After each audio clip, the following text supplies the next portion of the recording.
This is behavior-based content nurturing. The point of all of those behaviors is to give some content that helps.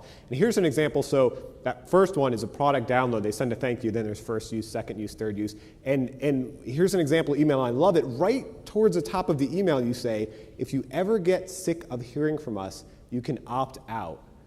And you only have a 2.3% opt-out rate. So I love that. You're about to send them a bunch of emails. You give them the chance to say, no, we don't want those emails. And the great thing is we mentioned this one thing in the webinar, and I got some feedback, and like, that's not a best practice. How dare you put that in there? Yeah. Why do you have that in there, the opt-out right at the top? So it's very much like contra timing. It just doesn't, you really, with testers and developers, and as we talk to them, and our own testers and developers, luckily we can use, we actually A/B tested this initially.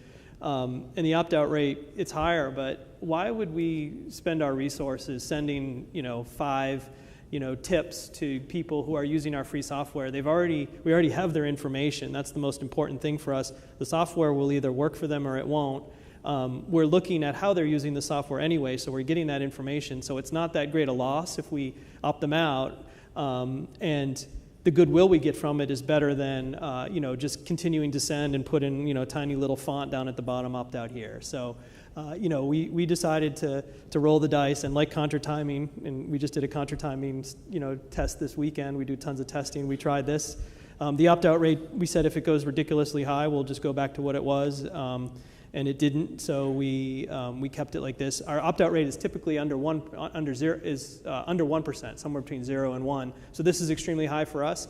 But this is for our free software. So they're using the software. We know that they're using the software. We know what they're doing in the software because of the behavioral stuff we have. Why send them emails that bug the crap out of them? We just didn't want to do it. When you said it's a high opt-out rate for you, but when we were talking in preparing for this, you said put your customer above your metrics. That's right.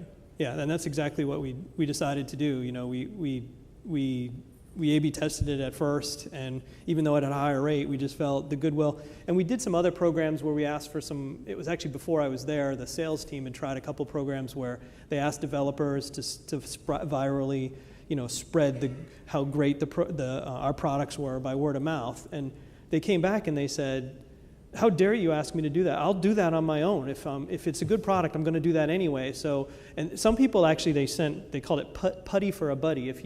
Here's silly putty, and if you want to get 5 silly putties, tell a buddy, and we'll send you 5 silly putties, and you can give it to the kid again before my time. So, but regardless, the theme of the program and the feedback, some people sent the putty back because they were just like, don't ask me to pander for you. I will tell all my friends via social media how great you are if you're great. And then we were like, oh, okay. So, and when I came in, having sat at that lunch table for so long, knowing how testers and developers thought, I just said, hey, let's try this. And we were happy it was only 2.3%. I thought it was going to be closer to 10 or higher.